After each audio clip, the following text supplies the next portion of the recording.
Of East Texas is desperately searching for folks that'll foster animals as we get off to this cold start in 2024. Our Dan Millay met up with a longtime SPCA foster today to learn more about the importance of fostering animals right here in East Texas.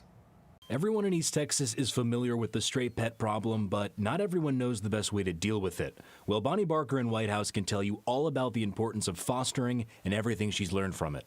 I got more confidence that like I could do it, because sometimes when you bring some home, you're unsure if you'll be able to help them because they're not in the best shape, and you're kind of scared of them at first sometimes, and you just learn how to let them come to you and not rush them on making their decisions. Barker has been fostering dogs since 2016, and she says she has grown a ton in that time.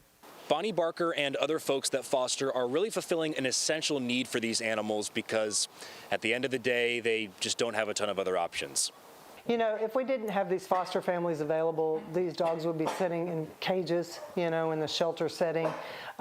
So fosters are very important to us. Being a foster-based rescue, we attempt to put as many animals as we can in foster homes to make sure that they're learning their manners.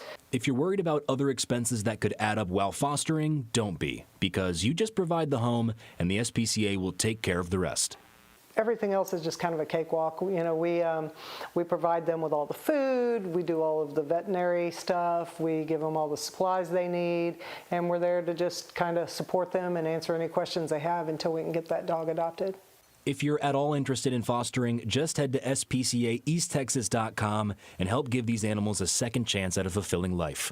If we don't get them used to being in our home, the ones that come from like hoarding situations, they've never had like a human touch, they've never lived in a home, so they just live their whole lives in a crate. In White House, Dan Millay, CBS 19.